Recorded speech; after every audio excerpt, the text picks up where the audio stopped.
Hello, our wonderful listeners. Go ahead, get comfortable. Pour yourself a soothing cup of chamomile tea, a bold espresso, or maybe treat yourself to a handful of buttery popcorn.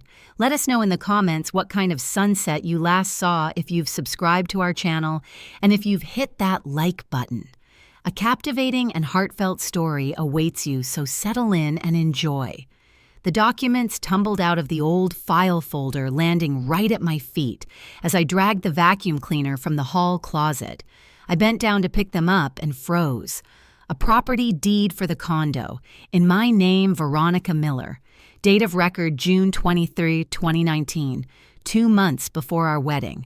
I stood in the middle of the hallway, clutching that cursed document, unable to believe my own eyes.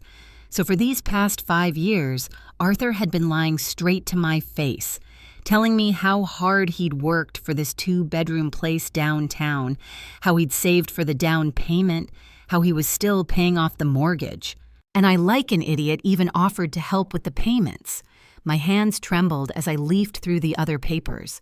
The purchase agreement, a W-2 form, all in my name, all signed with my signature, but I didn't remember any of it. How was that possible? My heart pounded so loudly I thought the downstairs neighbors would hear. I leaned against the wall, trying to gather my thoughts. I had to remember. June 2019. Back then, I'd just been promoted to lead loan officer at the bank. My salary had jumped by half. I was on cloud 9. I remember being so happy that I could finally afford a decent apartment instead of sharing a cramped place with roommates. And then he appeared, Arthur Jenkins. Handsome, charming, with a dazzling white smile and an expensive watch on his wrist. We met at the coffee shop across from the bank. He'd accidentally knocked over my latte, apologized profusely, and offered to buy me another. So gallant, so attentive. He said he worked for a construction firm, that he owned his own condo in an upscale neighborhood. Now I understand he was just sizing me up, figuring out how much I earned if I had savings, what my plans for the future were. And I, a love-struck fool, shared everything. I told him about the bonus I was expecting that summer, about wanting to get a mortgage, but being afraid of the high interest rates. That's when he proposed such an enticing option. His realtor acquaintance had found a fantastic condo. The owner was selling urgently, willing to give a serious discount, but needed a buyer with a good credit history and stable income. He suggested that if I put the purchase in my name, he'd immediately transfer the money to my account, and then we'd calmly transfer the deed to him later. I had my doubts, but Arthur was so convincing. He said it was standard practice, that he just didn't want his income flagged by the IRS, and that once we were married, the condo would be community property anyway. Fool, of course, I believed him. I remember us going to sign the papers. Arthur was by my side, holding my hand, whispering how soon we'd be living together in our home. I was on such an emotional high that I signed the documents without really reading them, trusting him completely. And then our life together began. He moved in a week after the closing, brought 2 duffel bags of his stuff, and declared, "This is our home now." I was so happy. My first serious boyfriend, handsome, successful, loving, it felt like my life had finally fallen into place. Of course, the oddities began soon after. Arthur somehow never got around to transferring the condo to his name. He always had an excuse. A crisis at work, lost documents. The notary was on vacation. And when I brought it up, he'd get offended, saying I didn't trust him, that there shouldn't be formalities between people who loved each other. Then his mother, Gloria Jenkins, appeared, a woman in her 50s with perfectly coiffed gray hair and a gaze that could freeze boiling water. From our first meeting, she made it clear I wasn't good enough for her precious son. I remember that day vividly. Arthur warned me in the morning that his mom was coming over in the evening and told me to cook something special. I spent the whole day in the kitchen making roast chicken with herbs from an online recipe, baking an apple pie, setting the table with our best china. Gloria arrived at 7 sharp, dressed in an expensive beige suit and heels. She looked me up and down, nodded at Arthur, and walked into the living room as if it were her house, not mine. Dinner was tense. My mother-in-law ate in silence, occasionally throwing out critical remarks. The chicken was too dry, the salad too salty. The table setting wasn't right. I tried to make conversation, asking about her work, her hobbies, but received monosyllabic answers. With Arthur, however, she was animated and engaged, discussing mutual acquaintances, family matters, his job. I sat there like an outsider, occasionally chiming in with comments no one heard. After dinner, Gloria pulled me aside and said in a tone that brooked no argument, "Honey, I understand you're trying, but my son is accustomed to a certain standard. I hope you won't drag him down." I tried to defend myself, then explaining that I also earned good money, that I had serious plans for the future. But she just smiled condescendingly. "Of course, dear, all girls say that." From then on, my mother-in-law became a frequent guest. She'd come over on weekends sometimes, even during the week, always finding something to criticize, dust in the corners, incorrectly folded towels, the wrong show on TV.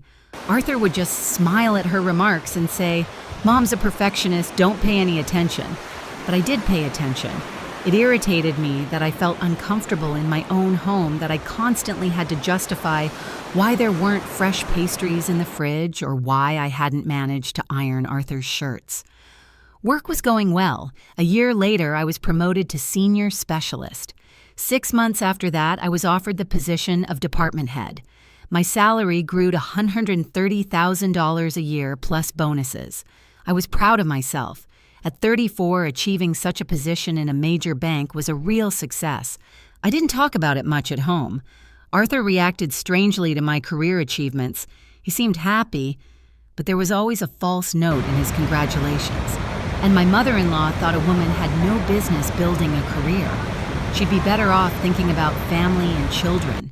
Speaking of children, Arthur and I tried, but nothing happened. I underwent a full checkup. Everything was fine. I suggested he get checked too, but he brushed it off. "Why rush? We'll have plenty of time to make screaming babies." Gloria, of course, blamed me for everything, hinting that modern women were too focused on work and forgot their true purpose. The longer we lived together, the more I noticed oddities in Arthur's behavior. He could spend hours online messaging someone and would quickly minimize windows when I approached. When I asked, he'd be evasive. Work stuff, nothing interesting. Money in the family was also distributed strangely. I paid the utilities, bought groceries, paid for internet and cable TV.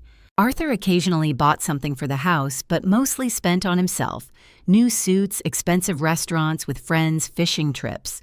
When I tried to talk to him about it, he'd explain that a man needs to look good, maintain an image, build connections, while a woman should handle domestic chores. That was her sphere of responsibility.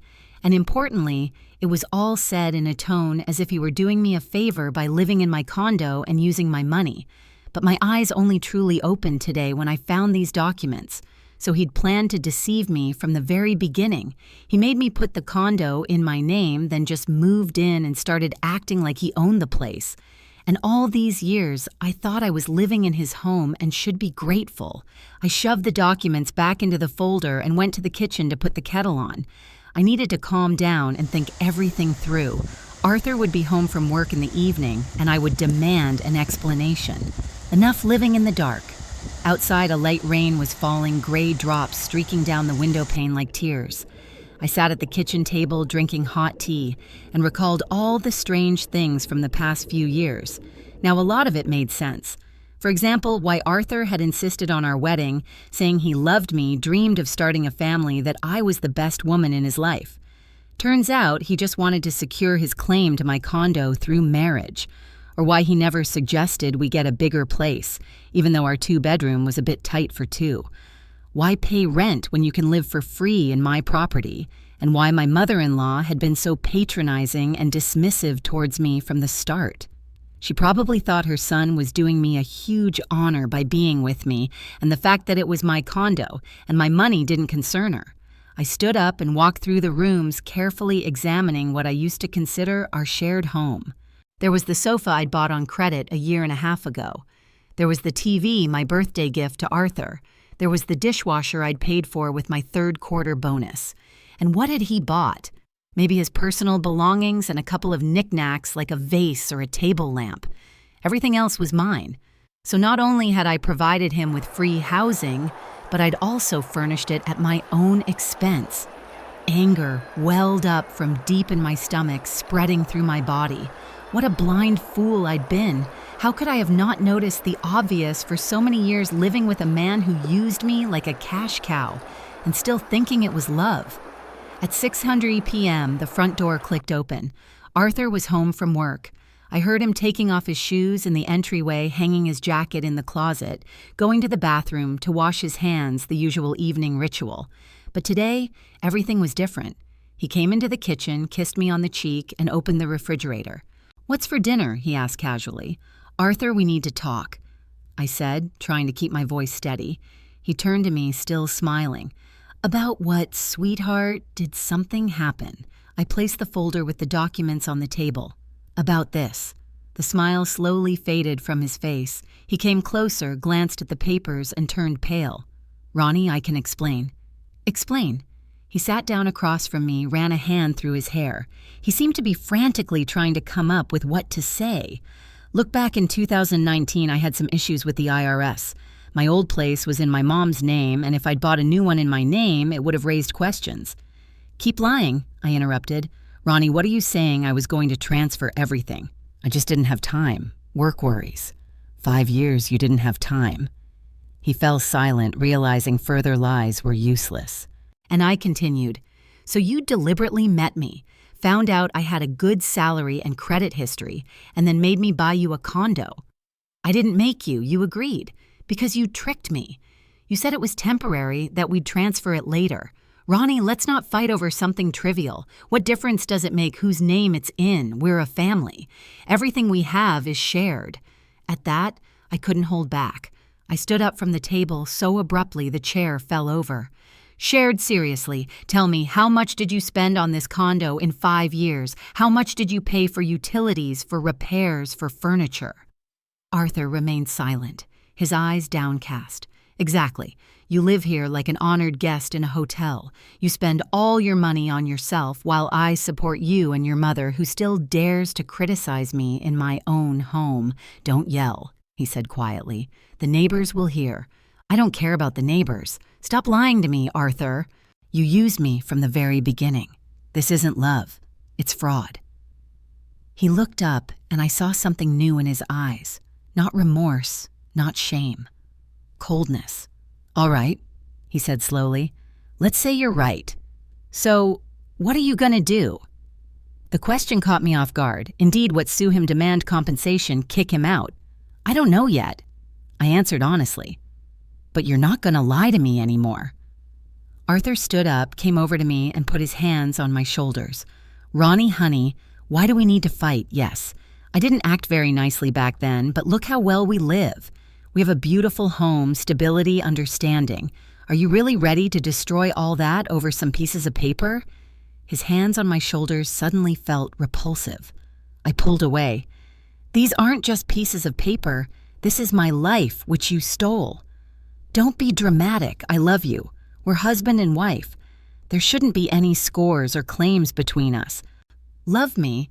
I laughed, but without amusement. "You love my condo and my salary. You never loved me." Arthur sighed as if I were a capricious child. "Fine. If you don't want to talk calmly, suit yourself. I'm going to Mom's. At least there I can get some rest from the hysterics."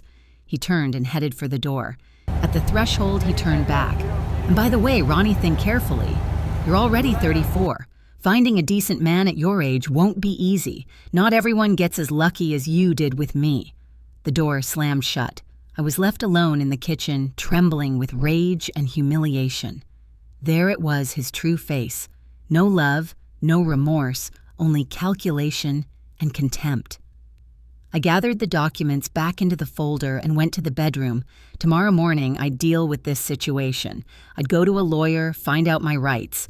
For now, I needed to calm down and think. But sleep wouldn't come. I lay there, replaying the conversation with Arthur in my head. His last phrase about my age particularly stuck with me, as if 34 was ancient and I should be grateful to any man who deigned to live with me. And yet I really did look good for my age, slim, well-groomed, with beautiful chestnut hair and expressive hazel eyes. A good job, my own home, a stable income. Many men would be happy to meet such a woman. But I'd wasted 5 years on this liar and manipulator. Arthur returned late around 11 p.m. He was sullen, didn't want to talk about anything. Apparently his mother had given him a good scolding for the revelation about the condo. "So have you thought things over?" I asked. "Not tonight, Ronnie. I'm very tired." He went into the bedroom and went to sleep without even having dinner. I sat in the kitchen for a long time mulling over the situation. Now I knew the truth about the condo, but what to do with it? The next day, I took a day off work and went to see an attorney. I needed to sort out my rights to the condo. At the legal consultation, they explained that since the property was registered in my name before the marriage and purchased with my funds, it was my separate property. Arthur couldn't claim it. Feeling a bit calmer, I drove home. On the way, I stopped at a hardware store. I'd been wanting to buy new locks for a while. The old ones were sticking. But when I returned home around 2 p.m., a surprise awaited me. Someone had clearly been in the condo. The fruit bowl in the kitchen wasn't where I'd left it that morning. Books on the shelf were rearranged, and in the bathroom, my cosmetics were in a different order. My heart pounded. So my suspicions were justified. Someone really was coming in my absence and rummaging through my things.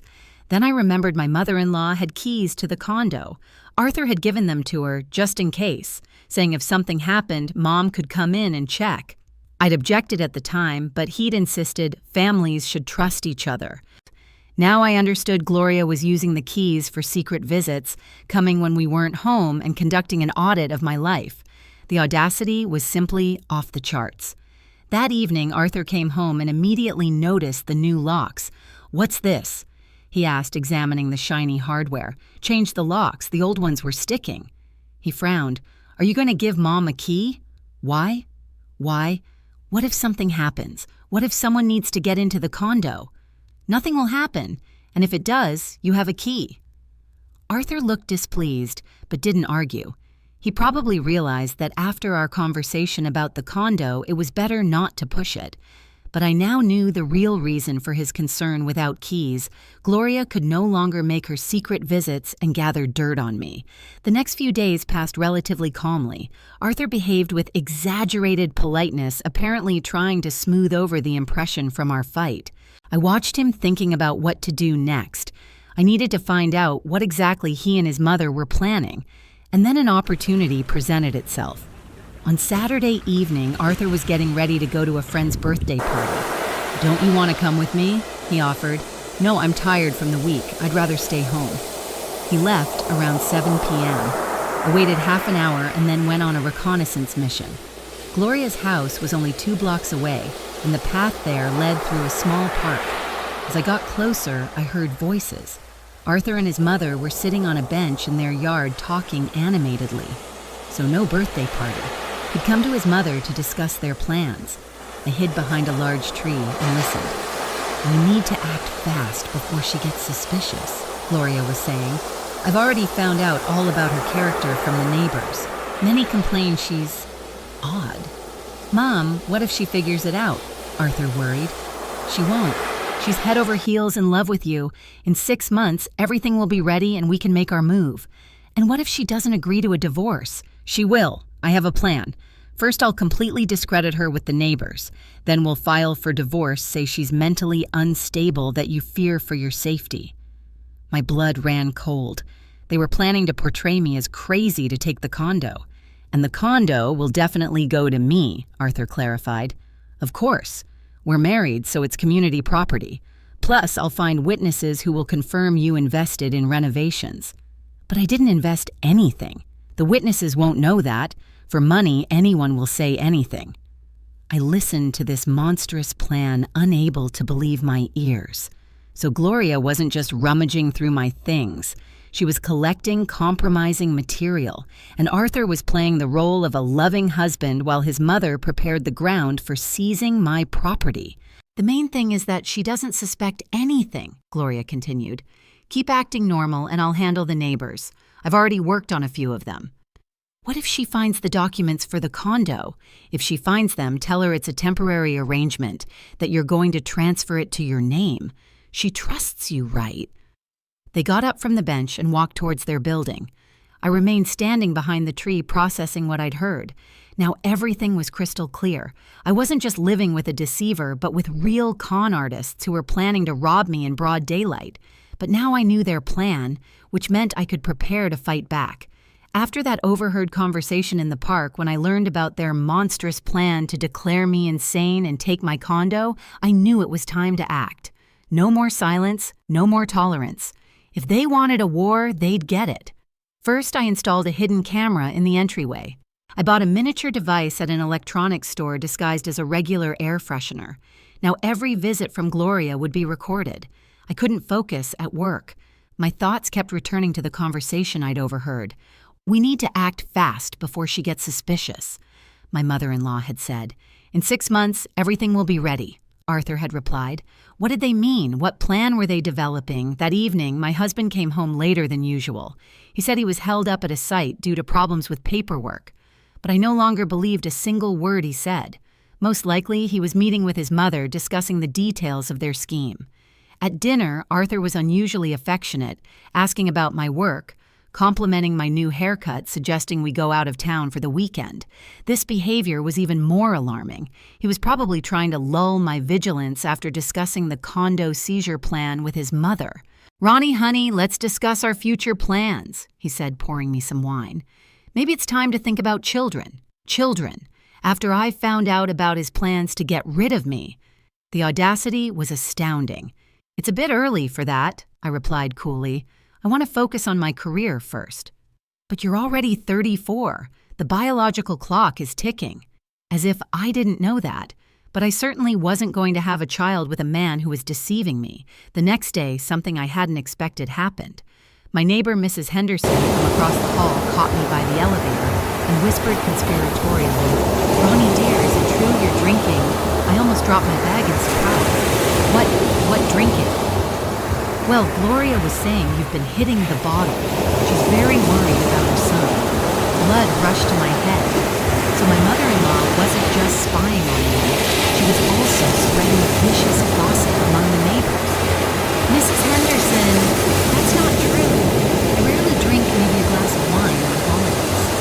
The elderly woman shook her head skeptically. "But Gloria says she finds empty bottles in your place, and that you often come home drunk." Lies from start to finish. I was so outraged I couldn't even find the words. Gloria was deliberately blackening my name to the neighbors. Why to use their testimony against me later? "Mrs. Henderson, I assure you I have no problems with alcohol. You can see for yourself, come visit." But I saw that the neighbor didn't believe me. Gloria's gossip had already taken root in her mind. I wondered how many other residents had heard similar nonsense.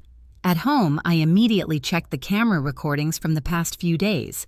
Indeed, 2 days ago, my mother-in-law had come when we weren't home. She stayed in the condo for almost 2 hours. Apparently, she wasn't just rummaging through things, but also preparing the ground for her gossip. That evening, I interrogated Arthur. "Your mother is telling the neighbors I'm an alcoholic. Are you aware of this?" He feigned surprise. "What nonsense! Mom would never say such a thing."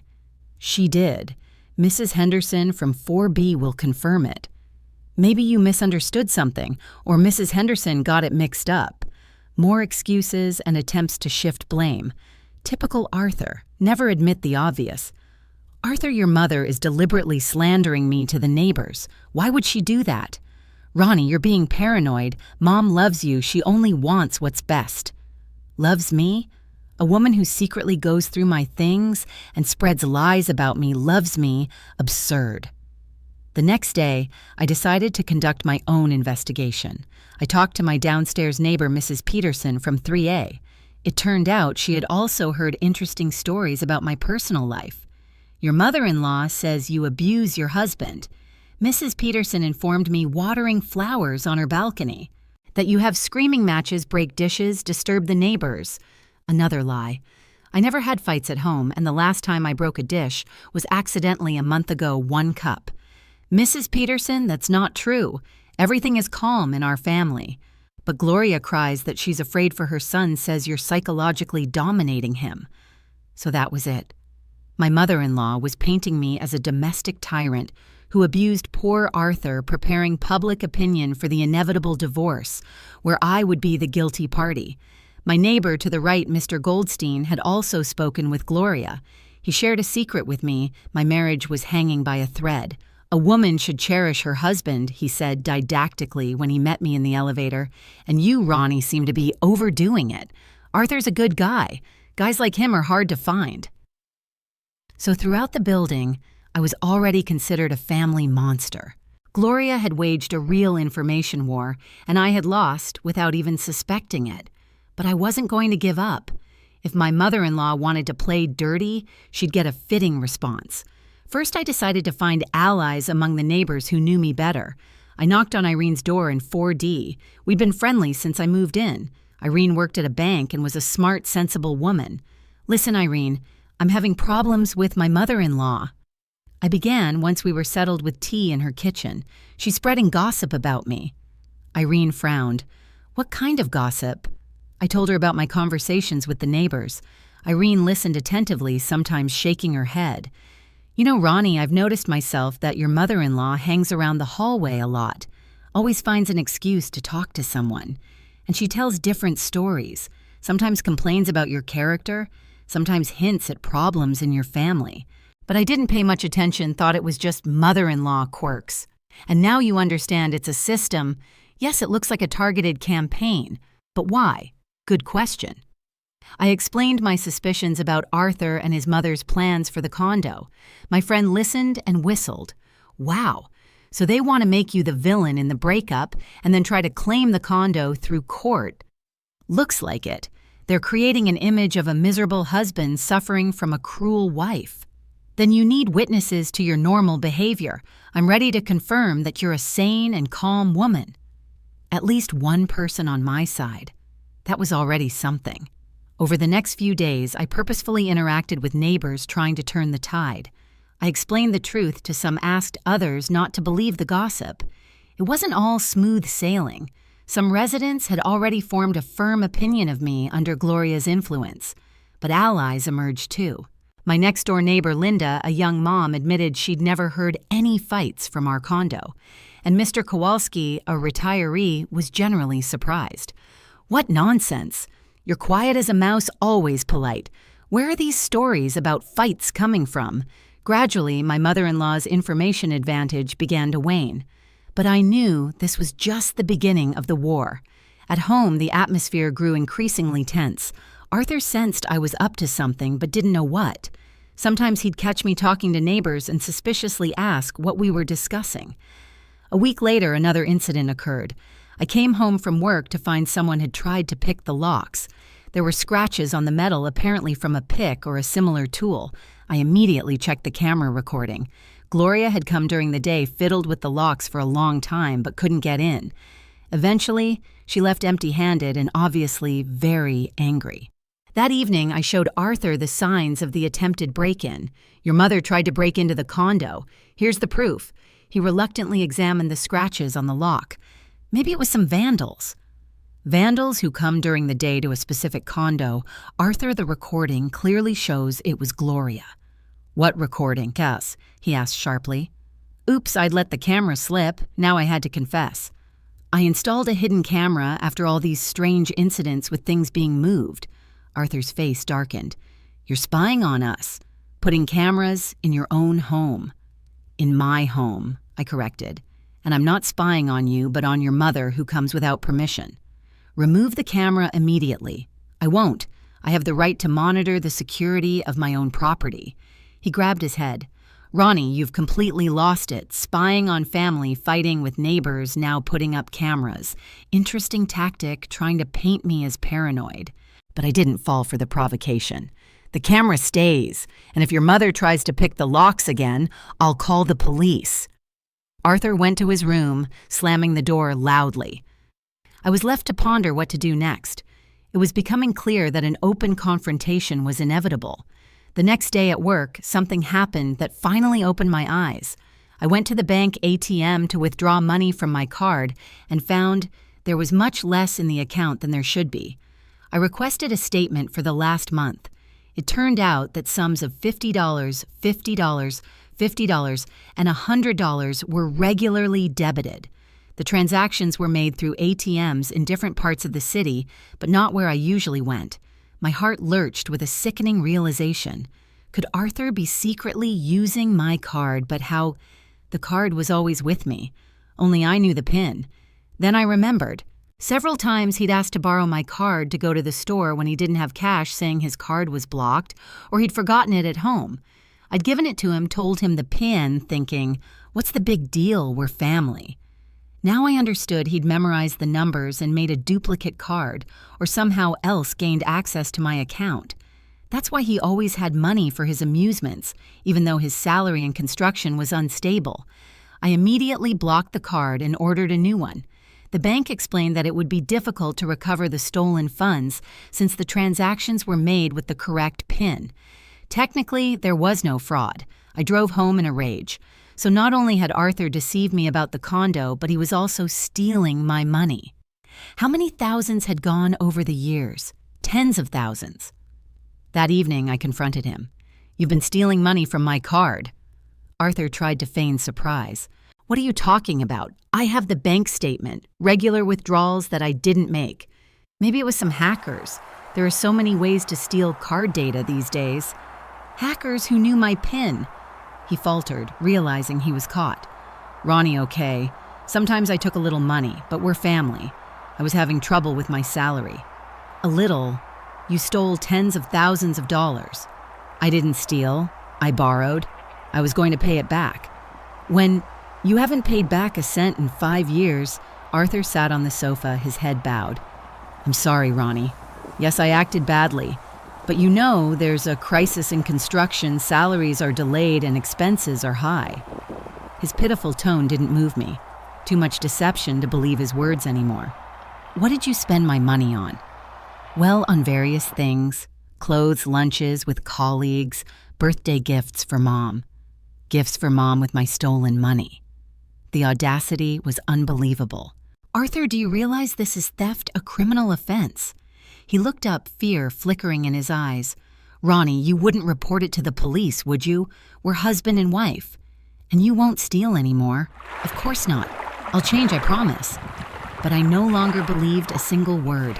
A person who had lied and stolen for 5 years wouldn't change at the wave of a magic wand. I've blocked the card. I'll get a new one, and only I will have it. I won't tell you the PIN. Okay, whatever you say. But I heard a note of irritation in his voice. He'd clearly gotten used to easy money and didn't want to lose his source of income. The following week, an event occurred that turned everything upside down. I was returning from work and met an unfamiliar woman near my building, around 30. A pretty blonde with a baby stroller. Excuse me?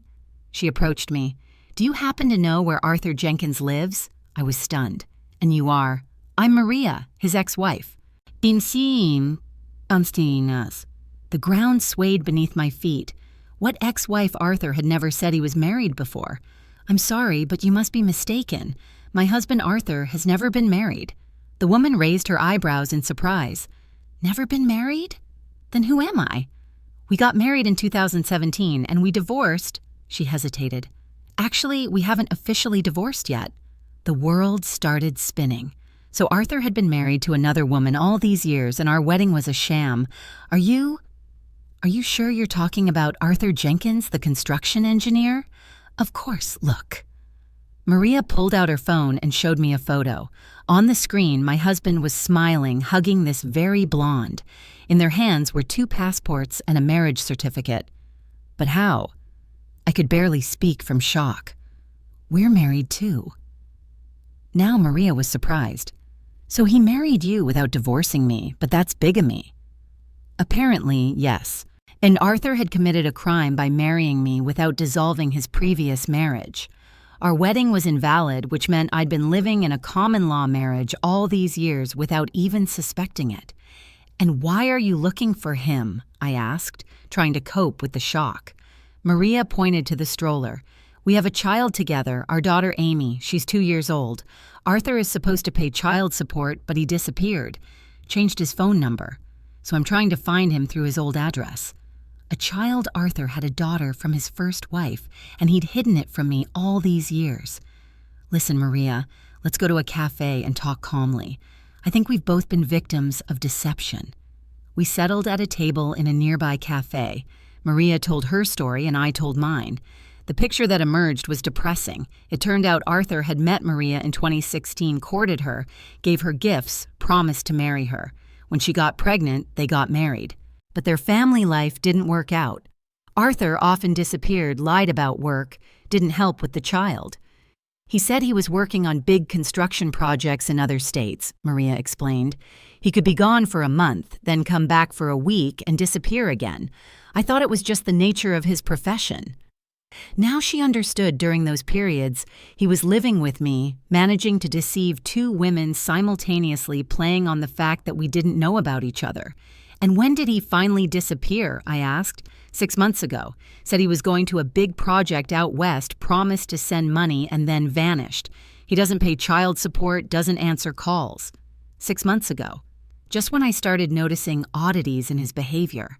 Apparently, he'd finally decided to break with his first family and focus on his second project, me and my condo. Maria, did he tell you about any property, a condo, anything? He said he was renting, explained that buying wasn't worth it while his work was unstable. It all fit together. With me, he played the successful owner. With her, the poor builder without a steady income. And he deceived both of us. Listen, do you have your marriage documents? I asked. Of course here. Maria showed me the marriage certificate. Date May 15, 2017, a year and a half before our wedding. So, my marriage is invalid, I stated. Apparently so. But that's good for you, right? You can separate calmly, no formalities. Yes, in a way she was right. An invalid marriage meant I wasn't tied to Arthur by any obligations. He couldn't claim the condo alimony or anything else. And what are you going to do? I asked Maria. Sue for child support. I have all the documents proving paternity. Let him pay what he owes. We exchanged phone numbers and agreed to stay in touch. Maria was a good woman, and I felt genuinely sorry for her. She, too, had become a victim of Arthur's manipulations. I returned home in a strange state. On one hand, I'd learned the terrible truth about my husband's deception. On the other, I realized I was legally free from him. Our marriage was a fiction, meaning there were no obstacles to ending the relationship. Arthur hadn't returned from work yet. I sat in an armchair and tried to process everything I'd learned today. So for 5 years, I'd lived with a bigamist who had deceived me on all fronts. The condo money marital status lies everywhere. But now I had leverage. Bigamy was a criminal offense. Stealing money from my card was also a crime, and Gloria's gossip and attempts to pick the locks could be classified as slander, an attempted unlawful entry. When Arthur came home, I greeted him calmly, even smiled and asked how work was. He was surprised by this change in mood, but said nothing. At dinner, I studied his face, trying to understand how I hadn't noticed for so many years that I was living with a pathological liar. Arthur looked normal, talked about his workday, made plans for the weekend. By the way, he said casually, Mom wants to come over tomorrow afternoon, bring some homemade pies. Let her come, I agreed. I'll be happy to see Gloria. Arthur raised his eyebrows in surprise. I usually didn't rejoice at my mother-in-law's visits, but now I genuinely wanted to see her. After everything I'd learned, we were going to have a very interesting conversation. The rest of the evening passed peacefully. We watched TV, discussed the news, even laughed a little at a comedy show. Arthur clearly relaxed, thinking the conflict was over, and I was formulating a plan of action. Tomorrow, the decisive conversation with Gloria would take place. It was time to dot all the I's and cross all the T's to end this farce once and for all. I couldn't sleep for a long time that night. The events of the past few days swirled in my head. My mother-in-law's gossip, my husband's theft, the meeting with his first wife. Too many revelations in a short time. But most importantly, I finally saw the whole picture, understood that I wasn't just living with a deceiver, but had become a victim of a calculated scam. Arthur and his mother had systematically prepared the ground to seize my condo. It was good I learned the truth now, not years later. Good that I had managed to take measures and find allies. Tomorrow, the final stage of this story would begin. I woke up in the morning with a firm resolve, no more games, no more half measures. It was time to act openly and decisively. Arthur and his mother wanted a war. They would get it in full. The doorbell rang at exactly 6:00 a.m., sharp, insistent, demanding. I woke up instantly, though I'd only slept a few hours. Arthur beside me twitched but kept his eyes closed, pretending not to hear. The bell rang again, a long peal, as if someone was holding the button down for a full minute. Then again and again. "Who could that be at this hour?" Arthur mumbled, finally opening his eyes. I already knew the answer. Only Gloria could show up at someone's house at 6:00 a.m. and demand entry so brazenly. She must have decided on a surprise attack to catch us off guard. "Your mother," I said, getting out of bed. "Mom, but why so early?" A rhetorical question. Gloria always chose the most inconvenient time for her visits. 6 a.m. was just a new record for audacity. I threw on a robe and went to the door. Through the peephole, I saw my mother-in-law in an expensive coat, a heavy bag in her hand, her face like stone eyes blazing with righteous anger, preparing for battle. I opened the door and immediately felt a wave of aggression. "Finally!" Gloria exclaimed, pushing her way into the entryway. "How long do I have to ring?" "Good morning, Gloria." "Do you know what time it is?" "I know. The early bird catches the worm. Lazy bones sleep till noon." A classic opening. Immediately put me in an awkward position, show me I was wrong just by sleeping at 6 a.m. My mother-in-law marched into the kitchen, put her bag on the table, and started pulling out groceries. Bread, cold cuts, cheese, tomatoes, greens, a whole arsenal for breakfast. "Decided to make my son a proper meal," she announced, not looking at me. "You probably feed him all sorts of junk." I stood in the kitchen doorway watching this performance. So Gloria had come at 6 a.m. to feed a 36-year-old man breakfast. Utter nonsense. "Gloria Arthur eats perfectly fine at home, and I cook quite well." "Cook well?" she snorted. "You just heat up frozen meals. That's the extent of your skills." Another lie. I always cooked at home, rarely bought ready-made food, but I didn't argue. It was pointless. "Where are the dishes for setting the table?" my mother-in-law demanded. "In the cabinet where they always are." "And is there a clean tablecloth?" "Yes." "Then set the table quickly. Arthur has to go to work soon and he needs to eat properly." I glanced at the clock. 10 minutes to 6. Arthur never left for work before 8. What was the rush? "Gloria, he doesn't have to leave for another 2 hours. Why all the fuss?" My mother-in-law whirled around. Fire blazed in her eyes. "Are you telling me when my son should eat breakfast in his own house?" "In my house," I corrected calmly. "What, your house?" Her voice became shrill. "This is my son's house, and you're just a temporary resident here. The deed to the condo is in my name." "I don't give a damn about your documents. Arthur said it's his property."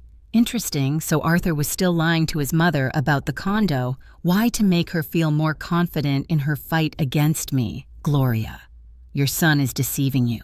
The condo is mine, bought with my money." Lies. My Arthur wouldn't deceive anyone. He would, and he does. Not just you, but me too. My mother-in-law started to turn red. It was clear she was getting angrier, but was still holding back. "Listen to me carefully," she hissed, stepping closer. "I won't let some tramp ruin my son's life. Arthur deserves better." "I agree. He deserves an honest wife, not a deceiver like me." The sarcasm wasn't lost on her. Gloria clenched her fists. "How dare you? You should be on your knees thanking fate that my son tied his life to yours. Thanking him for what? For stealing my condo, for stealing money from my card, or for hiding the existence of his first wife." The last phrase hit like a gunshot. Gloria froze, her mouth agape. "What first wife? What are you talking about?" "About Maria. They're still married, not divorced, which means our wedding is invalid." My mother-in-law swayed, grabbing onto a chair. Apparently she didn't know about Maria either. Arthur had managed to deceive even his own mother. You're lying," she stammered. "Arthur tells me everything. Not everything, as you can see. He has a daughter from his first marriage who is already 2 years old." Gloria sank onto the chair, her face turning gray, her hands trembling. "It can't be," she whispered. "He would have told me. I would have known." For a few seconds, I even felt sorry for her. The woman had worshipped her son her whole life, considered him perfect, and now she was learning he had deceived her no less than me. But the pity quickly vanished when my mother-in-law raised her head. Fury blazed in her eyes again, but now directed not only at me. "This is all your fault," she screamed, jumping up from the chair. "You corrupted him. You made him lie." Ironclad logic. Her son couldn't be bad, so I must be to blame. Gloria, I didn't make him. He decided on his own. "Shut up," she shrieked. "I've had enough of your insolent talk." At that moment, Arthur walked into the kitchen, unshaven, disheveled in sweatpants and a t-shirt. He must have heard the shouting and decided to intervene. "Mom, what happened? Why are you yelling?" Gloria rushed to her son. "Arthur, honey, this viper is talking about some wife says you have a child." Arthur turned pale and looked at me with horror. He realized his secret was out. "Ronnie, why am I telling the truth?" I interrupted. "Because I'm tired of living in a world of lies." "What truth?" demanded my mother-in-law. "Explain immediately." Arthur shifted his gaze from his mother to me, clearly not knowing what to say. He was caught, and he knew it. "Mom, it's a complicated situation," he began uncertainly. "What's so complicated, yes or no? Do you have a wife and child?" A long pause. Arthur sighed heavily. "Yes, but I haven't lived with her for a long time." Gloria clutched her heart. "Oh my God, why didn't you tell me I'm a grandmother?" "Mom, I wanted to tell you, but the time was never right." 5 years was never the right time, I interjected sarcastically. Arthur shot me a venomous look. "Stay out of our family conversation. This is my house. I have every right to be in my own kitchen. Your house—" Gloria exploded. "There you go again. Get out of here." "I'm not going anywhere." My mother-in-law lunged at me, her face red with rage, spittle flying from her mouth. "You goddamn bitch!" she screamed at the top of her lungs. "How dare you tell me what to do in my son's house?" All my patience snapped. I could tolerate my husband's deceit, the stolen money, the gossip, but such insults from this brazen woman in my own home, never. "Repeat what you said," I said quietly. "I said you're a goddamn bitch, and I'll add insolent, greedy, and useless." I turned to leave the kitchen, but Arthur blocked my way. "Stay. Where do you think you're going?" "Out of my way." "No, you listen to what Mom is saying. It's time you knew your place." And then he raised his hand and gave me a slap on the back of my head. Not hard, but humiliating, like a disobedient child. For a second, the world went dark with outrage. This man whom I had supported for 5 years dared to raise a hand to me in my own home. "What are you doing?" I whispered. "Bringing you to your senses," Arthur replied. "You've gotten completely out of line thinking you can be rude to my mother." "That's right, son," my mother-in-law chimed in. "Show her who's boss here." I slowly reached into my robe pocket and pulled out a small canister. I'd bought it a week ago at a self-defense store after learning about Arthur and his mother's plans. Intuition had told me it might come in handy. "What's that in your hand?" Arthur asked warily. Instead of answering, I aimed the canister at his face and pressed the button. A stream of pepper spray hit him right on target. Arthur howled and clutched his eyes. "Are you crazy?" he yelled, trying to wash his face with his hands. "What are you doing?" "What I should have done a long time ago," I replied calmly. Gloria shrieked and lunged at me. "For my son, I'll make you pay." She got a dose of spray in her face, too, and started howling. Now both of them were writhing in the kitchen, coughing and cursing. "You'll pay for this," Arthur rasped. "I'll sue you." "Get yourself treated first," I advised, "and then think if you want to. I have plenty to tell about your schemes." "What schemes?" he sputtered through tears. "Bigamy, theft, condo fraud. I think that's enough for a criminal case." Arthur froze. It seemed to sink in what kind of position he was in. "Ronnie, let's talk calmly," he began in a conciliatory tone. "Too late for talk. Pack your things and get out of my house." "What do you mean, get out?" My mother-in-law protested, still coughing. "This is my son's house." "Sine? Your son is not on the lease. Here is not the owner and has no rights to this property. Neither do you." "But we're family," Arthur tried. "What family You're not legally married to me. Your only legal marriage is with Maria." The mention of his first wife finished him. Arthur realized all his deceptions were exposed. "All right," he said quietly. "I'll pack my things. And I want you both out of here within an hour," I added. "And if we don't leave," Gloria asked brazenly, "I'll call the police. Trespassing, unlawful entry. I'm not bluffing." My mother-in-law realized I wasn't joking and fell silent. Arthur went to the back. I remained in the kitchen with Gloria, who sat on a chair glaring at me with reddened eyes. "Think you've won?" she hissed. "My son will find a way to get revenge on you." "Let him try. I have documents for everything." "Documents always with your papers. You know nothing about human relationships." "Human relationships presuppose honesty. Your son hasn't heard of it. He's a good boy, just got mixed up. At 36, it's time not to get mixed up." Gloria stood up and headed for the exit. "You'll see without Arthur, you're nobody. You'll end up alone. Better alone than with deceivers and thieves." She slammed the door. Half an hour later, Arthur appeared with 2 bags. "These are all my things," he said, avoiding my gaze. "Leave the keys on the table." He took out a set of keys and placed them next to the fruit bowl. "Ronnie, I know I acted badly, but let's not be rash. Think calmly." "I've already thought. It's all decided." "What if I change divorce? Maria, be honest." "Too late. Trust can't be restored." Arthur stood there for another minute, then picked up his bags and went to the door. "So, what now?" he asked at the threshold. "Now live as you see fit, just without me. And the condo. The condo is mine and will remain mine. But I lived here for 5 years. I should have some rights." "You have no rights. You lived here illegally as an imposter." "Fine," he said angrily, "but you'll regret this." "I doubt it." The door slammed shut. I was left alone in the silence of my own home. I stood in the entryway for a long time, not believing it was all over. Then I went to the kitchen to clean up the mess from the morning's havoc. Gloria had managed to scatter groceries, and Arthur, in his haste, had knocked over a chair. But most importantly, the house no longer smelled of someone else's aggression. At 1 p.m., as I was washing dishes, the doorbell rang. I opened it to see a police officer. "Good afternoon.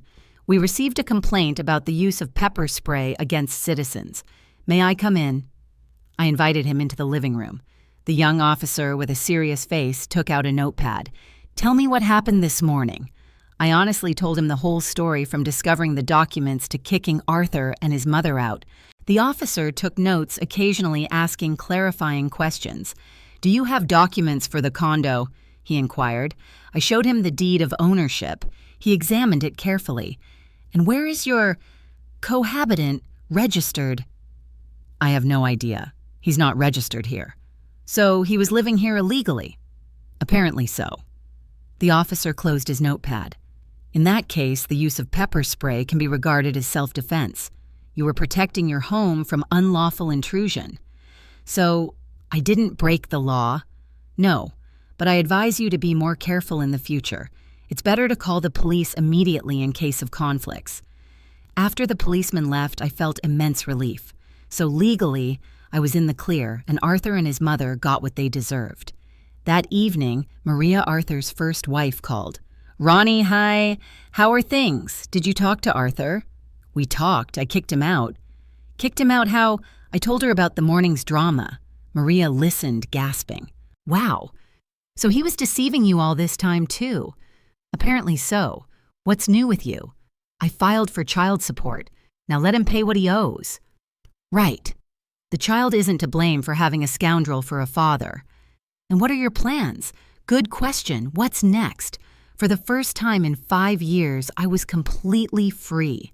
No one to support, no one to answer to, no one to share space with. "I'm going to live peacefully," I replied. "Finally take care of myself." A week later, I received a text from Arthur.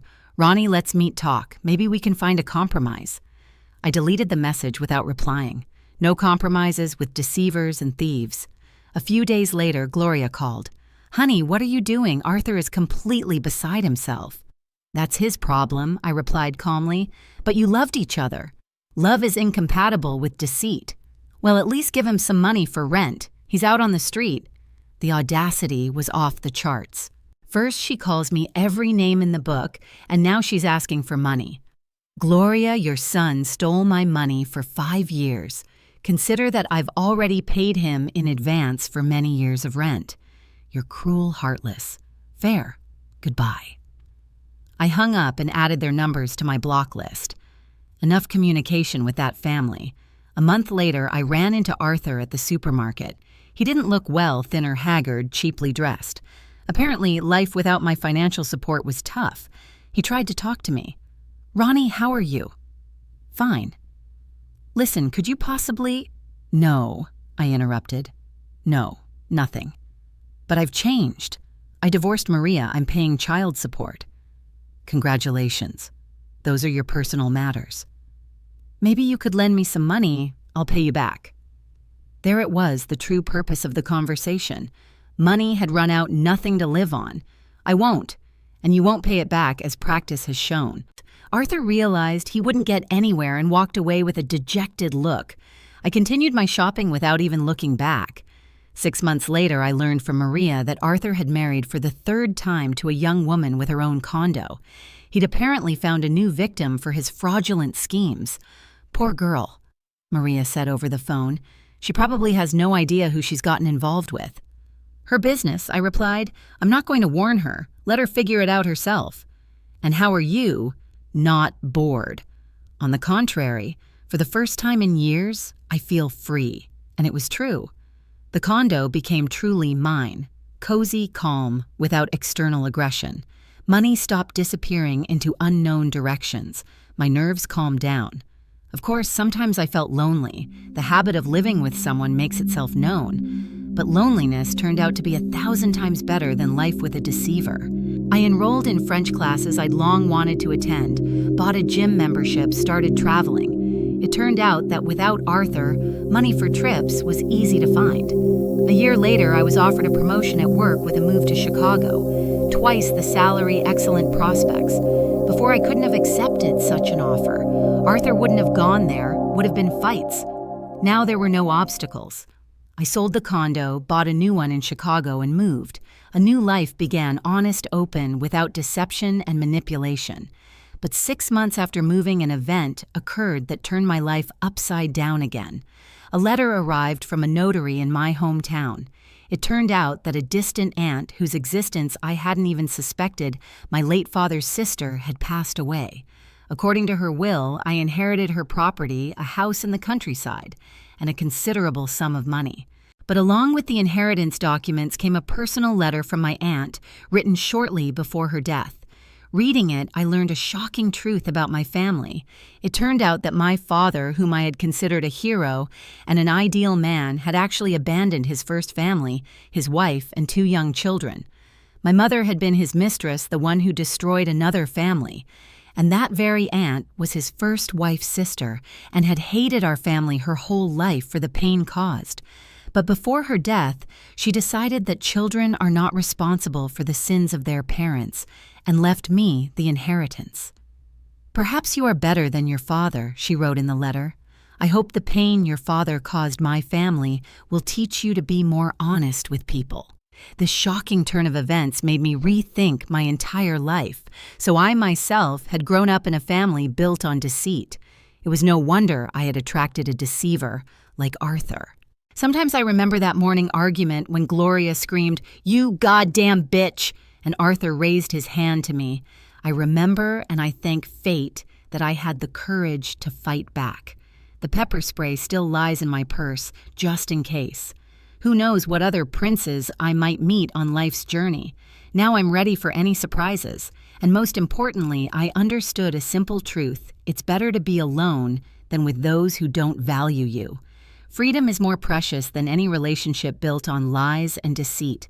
In our family, they used to say, "What doesn't kill you makes you stronger." 5 years of deception didn't kill me. They made me wiser and more cautious. Now I won't let anyone use me, and let Arthur and his mother look for new victims for their schemes. Their plan with me failed, and that's what matters. Justice prevailed and the villains got what they deserved. The story ended exactly as it should have. Good triumphed over evil, truth over lies, and a strong woman triumphed over weak and vile people.